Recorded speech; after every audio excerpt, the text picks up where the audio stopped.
La autocracia en Venezuela culmina con lo que fue el movimiento de la Revolución Restauradora de Cipriano Castro, con la llegada de los andinos al poder, lo que fue denominado el periodo de la hegemonía andina, que inicia con la toma del poder por parte de Cipriano Castro. ¿Cómo llegamos a este proceso? En el año de 1899, el Congreso de la República planteó devolverle la autonomía a los estados conforme a la Constitución del año 1864, es decir, la Constitución de la Federación. En este sentido, se había planteado esto, que era realmente muy importante, pero se planteó de parte del Congreso que el presidente Ignacio Andrade, quien era el presidente en ese momento, pues debía nombrar presidentes interinos en todos los estados. Se le decía presidentes a los hoy en día gobernadores. Esto fue visto como un intento de Ignacio Andrade en perpetuarse como un dictador al nombrar presidentes en todos lados de manera interina. En este sentido hubo un levantamiento armado encabezado por Ramón Guerra, que bueno, terminaría siendo vencido, pero todo este problemón, ¿no?, que estaba suscitándose a nivel político en el país terminaría implosionando con el alzamiento de Cipriano Castro, quien, bueno, cruza el río Táchira el 23 de mayo de 1899 junto con alrededor de más de 50 hombres, entre ellos su compadre Juan Vicente Gómez. Castro logra entrar a Caracas el 22 de octubre, dando inicio a lo que se conoció como la hegemonía andina. Teníamos una Caracas que ya estaba acostumbrada a ver entrar personas revolucionándose y tomando el poder. Con Castro, en esta ocasión, se encontraría una Venezuela pues con una economía completamente decadente, una economía cuya situación en tema de deuda era muy delicado, cuya soberanía también estaba comprometida, no solo por tema de deuda, sino por temas de amenazas de potencias extranjeras. En este sentido, el gobierno necesitaba dinero. Castro le pide plata prestada, un empréstito a los banqueros, y los banqueros, al ver que el gobierno no tiene cómo regresarle luego la plata, se niegan. En este sentido, el gobierno planteaba agarrar a mandarriazos las cajas fuertes de los bancos y tomar el dinero. Pero lo que terminó sucediendo fue que Castro hizo presos a los banqueros y los encerró en la famosísima cárcel de la Rotunda. Sin embargo, luego los liberaría y crearía impuestos de guerra y bueno, medio taparía con pañitos de agua caliente la situación del país. Sin embargo, eso no sería suficiente. Castro tenía realmente serios problemas de ceguera. Castro sabía, o los venezolanos mejor dicho, sabían que el país no tenía ni poder militar ni poder económico, pero Castro tenía entre sus planes invadir Colombia y volver a formar la República de Colombia, la grande, aquella que formaría y sería el sueño de Simón Bolívar, con él a la cabeza como presidente de esa república. Eso nos metería a los venezolanos en un problema diplomático con los colombianos. De hecho, planteó invadir Colombia por Zulia y por Arauca, es decir, por la frontera colombiana con Apure y bueno, la frontera venezolana entre la Guajira colombiana y el estado Zulia venezolano. En este sentido, pues Colombia reaccionaría, le tocaría luego a Castro enfrentarse a la revolución libertadora del general Matos, quien era uno de los banqueros a los que Castro pues le había puesto los ganchos. Y bueno, fracasó por las diversas ambiciones de los caudillos, y este fracaso también sería el final de los viejos partidos tradicionales de nuestro país. Sin embargo, uno de los elementos más importantes del gobierno de Castro, sin duda alguna, sería lo que fue el bloqueo extranjero a Venezuela del año 1902, que tiene un poquito de complicación para explicarlo, y bueno, aquí debajo les voy a dejar un link en la descripción para que puedan entender esto de una manera más pausada. En 1901, un año anterior, se había elegido a Castro como presidente interino hasta 1902 y se había aprobado también una nueva constitución. Bueno, y bajo esta constitución se había elegido a Castro como presidente de la República hasta 1907. Sin embargo, para 1904 se volvería a modificar la constitución. Para 1906 Castro dejaría el poder, dejaría encargado a Gómez y luego retomaría nuevamente el poder de la nación. Luego Castro enferma y en 1908 debe partir a un procedimiento quirúrgico y bueno, Gómez aprovecha la situación y bueno, también instado por algunas personas por allí, pero Gómez toma la decisión de tomar las riendas de Venezuela y bueno, asume el poder en ese año de 1908. Una de las razones por la cual Gómez se encargaría de tomar el poder es para poner fin al desastre que estaba haciendo Cipriano Castro en el poder. Los problemas con Holanda de Venezuela, de la nación venezolana con Holanda, eran sumamente terribles y de verdad Venezuela necesitaba algo de ayuda, no había de otra.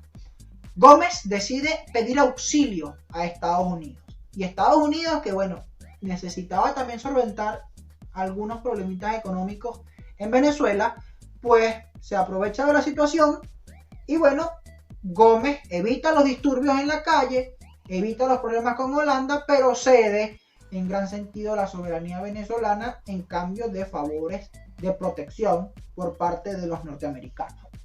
El régimen luego comenzaría entonces a modificar la constitución a su antojo para que Gómez pudiese perpetuarse en el poder. Y así, bueno, tuvimos varios presidentes encargados cuando realmente Gómez era quien tenía el poder. Así estuvo José Gil Fortul, así estuvo Victorino Márquez Bustillos y también estuvo así Juan Bautista Pérez. Todos estos eran encargados, pero realmente quien mandaba era Gómez. De hecho, había un dicho que decía, aquí está el presidente, al frente está el que manda. Cuando decían al frente está el que manda, hablaban de que Gómez estaba en Maracay, que ese es el que gobernaba. Gómez tuvo cualquier herramienta, cualquier instrumento para derrotar todo intento que plantease derrocarle del poder, principalmente en lo que fue la expedición del Falke. Y bueno, sin embargo, no sería la expedición del Falke lo que pondría en riesgo el gobierno de Gómez. El momento más crucial, diría yo, y es la realidad, para la dictadura de Juan Vicente Gómez fue en el año 1928. Cuando la Semana del Estudiante, un grupo de estudiantes, entre ellos Jovito Villalba, Rómulo Betancourt, se encargarían de dar discursos, no en contra de Gómez, sino en favor de la libertad. Y bueno, estos estudiantes, junto con muchos otros, serían hechos presos, pero luego los demás estudiantes se ofrecerían a entregarse en solidaridad con sus compañeros. Es decir, los estudiantes se entregaron al régimen gomecista, los que estaban en libertad, para acompañar a sus compañeros presos.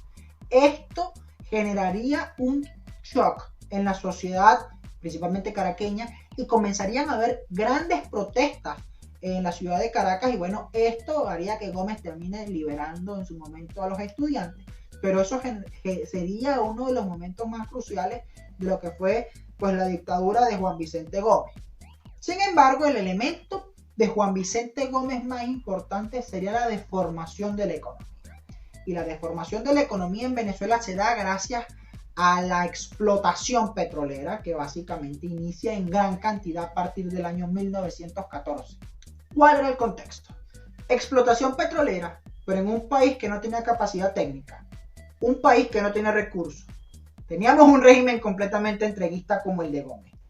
Había una voracidad económica de los imperios en el mundo. Había un manejo extranjero del petróleo, evidentemente. Esto hace que el campo se arruine porque el negocio del campo no era rentable. Era más rentable sacar petróleo, más barato.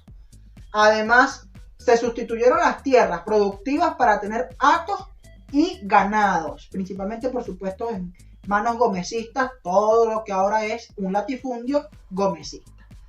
Si a eso le sumamos nuevamente un elemento como que tengamos un régimen entreguista, pues el respaldo y la protección internacional que tendría Juan Vicente Gómez sería enorme. Gómez era un hombre intocable. Cualquiera que se alzase en contra de Gómez iba a tener que enfrentarse a la mayoría de los imperios del mundo, que bueno, protegían a Gómez a como diera lugar. Eso hacía realmente muy difícil que alguien pudiese enfrentarse a Gómez. Y la realidad es que esto ocasionaría un crecimiento de los ingresos, evidentemente. ¿Y en qué invertiría Gómez el tema de los ingresos? Primero le pagaría la deuda que tenía el país a todos estos países. Algo muy importante. Gómez paga la deuda. Muchas personas justifican que fue un gendarme necesario, que puso orden, etc. y que fue un estadista porque paga la deuda. No fue un estadista. Gómez paga la deuda porque tenía plata. Eso es todo realmente. Gómez logra crear unas fuerzas armadas, muy importante esto, pero ¿por qué las crea? Porque las necesita. Teniendo unas fuerzas armadas sólidas, nadie le puede derrocar. Por supuesto, asimismo, no iba a estar echando siempre a las fuerzas armadas a la calle. Tiene ahora recursos para tener una fuerza policial que, amenazando con meterte en la rotunda, pues fomentase el terror dentro de la sociedad venezolana. Si te metías en política, ibas a parar en una cárcel gomecista, que era terrible estar en un sitio de esto. Hablamos de la rotunda en Caracas, inclusive también la cárcel de las Tres Torres en Barquisimeto. Abre las vías de comunicación. No es que fue algo muy importante para Gómez por tema de que la gente se conectase en las regiones. El tema de que Gómez abriese muchos caminos hacia ciertas regiones tenía un toque de importancia política.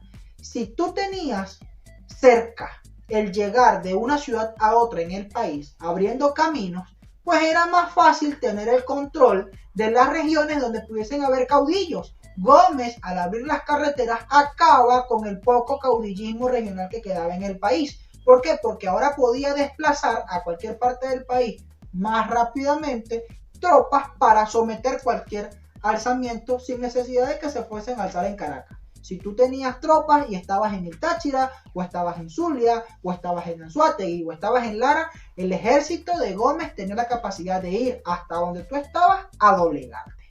Esto, sin duda alguna, fue lo que llegó a convertir al régimen gomecista en un régimen completamente absolutista. Mientras el absolutismo europeo luego comenzaría a irse degradando poco a poco para ir fomentando los modernos estados-nación, en Venezuela sería lo contrario. El absolutismo seguiría allí y en lugar de ir transformando poco a poco la economía, en Europa revolución industrial, industrialización, aquí en Venezuela seguíamos enclaustrados en el propio feudalismo. De hecho, eso sería una de las razones por la cual los estudiantes del 28, luego que serían los fundadores de los primeros partidos políticos modernos en Venezuela, hablamos del propio COPEI, hablamos de Acción Democrática, hablamos de Unión Republicana Democrática, hablamos del Partido Comunista de Venezuela, entre otros, pues condenarían a Gómez, principalmente en el Plan de Barranquilla, los movimientos de izquierda, diciendo que en Venezuela lo que había era un régimen semi-feudal. Y bueno, todo este absolutismo gomecista, pues lo que hubo o lo que generó fue el control total hasta la muerte de Gómez. Nadie pudo derrocar a Gómez. Nadie, absolutamente nadie. Y esto haría que con la muerte de Gómez en el año 1935, pues se pusiese fin a la más larga autocracia del continente americano. Pero terminó por la muerte del dictador, no porque alguien lograse derrocarle.